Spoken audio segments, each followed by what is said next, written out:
بسم الله الرحمن الرحیم. به نام الله بخشنده مهربان. والنازعات غرقا والناشطات نشطا والسابحات سبحا. سوگند به فرشتگانی که جان کافران را به شدت بیرون میکشند و سوگند به فرشتگانی که جان مؤمنان را به نرمی و آسانی میگیرند و سوگند به فرشتگانی که به امر الله از آسمان به سوی زمین شناورند. فالسابقات سبقا. و سوگند به فرشتگانی که در اجرای اوامر الهی بر یکدیگر سبقت میگیرند. فالمدبرات امرا.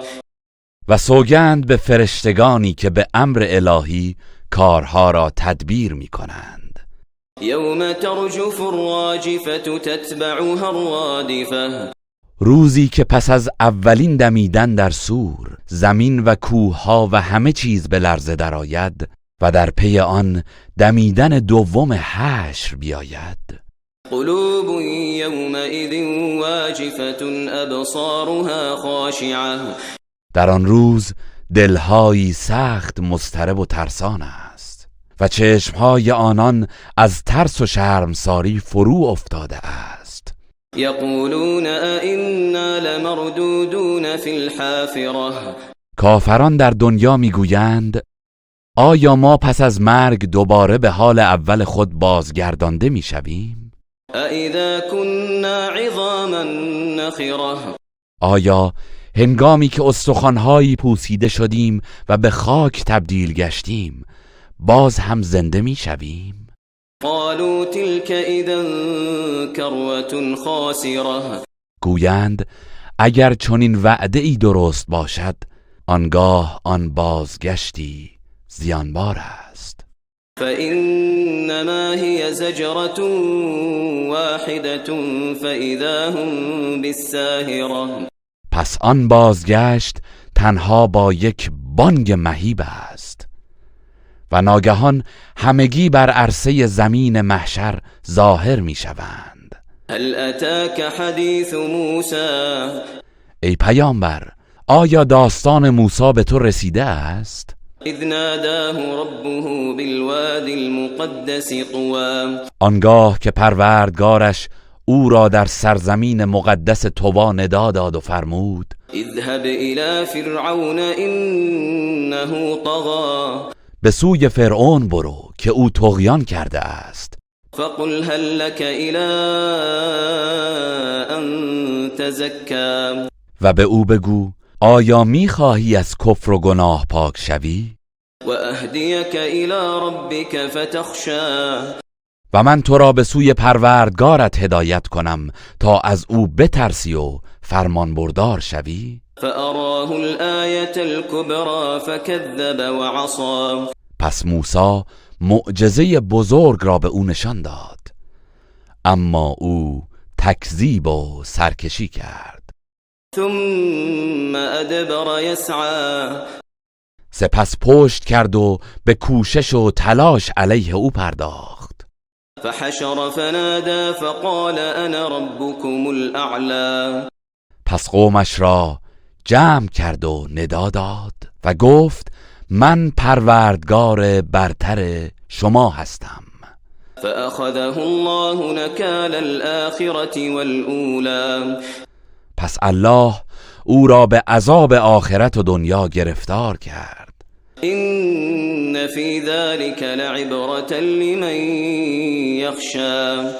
بیگمان در این واقعه برای هر کس که از الله میترسد عبرتی است. أأنتم أشد خلقا أم السماء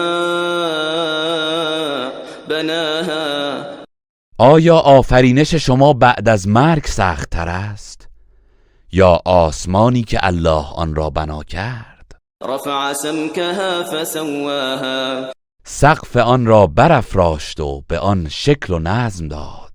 وأغطش ليلها وأخرج ضحاها. و شبش را تاریک و روزش را روشن گردانید.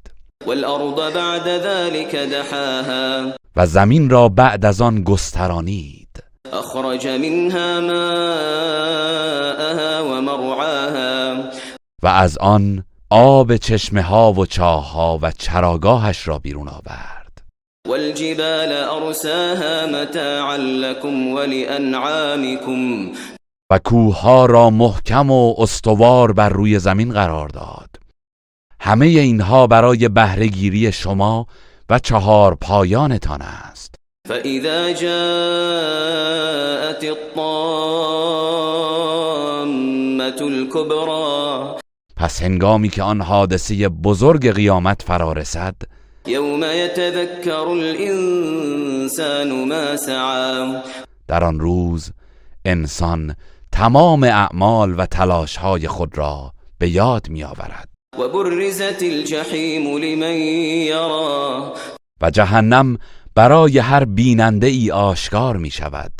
فأما من طغى وآثر الحياة الدنيا پس آن کس که طغیان و سرکشی کرده باشد و زندگی دنیا را بر آخرت ترجیح داده باشد، فإن الجحیم هی المأوى بی تردید جهنم جایگاه اوست.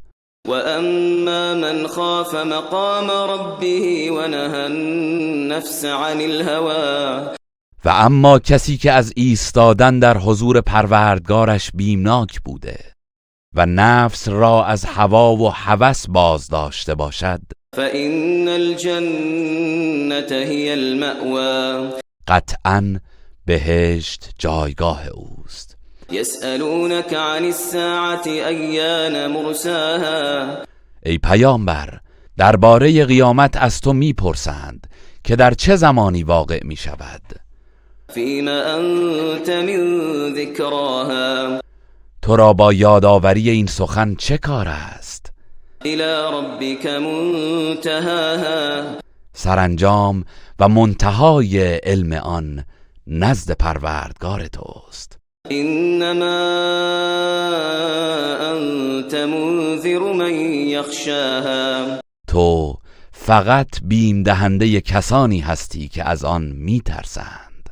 كأنهم يوم يرونها لم يلبثوا إلا عشية أو ضحاها روزی که کافران قیامت را ببینند چنین احساس می کنند که گویی در دنیا جز یک شامگاه یا بامداد به سر نبرده اند.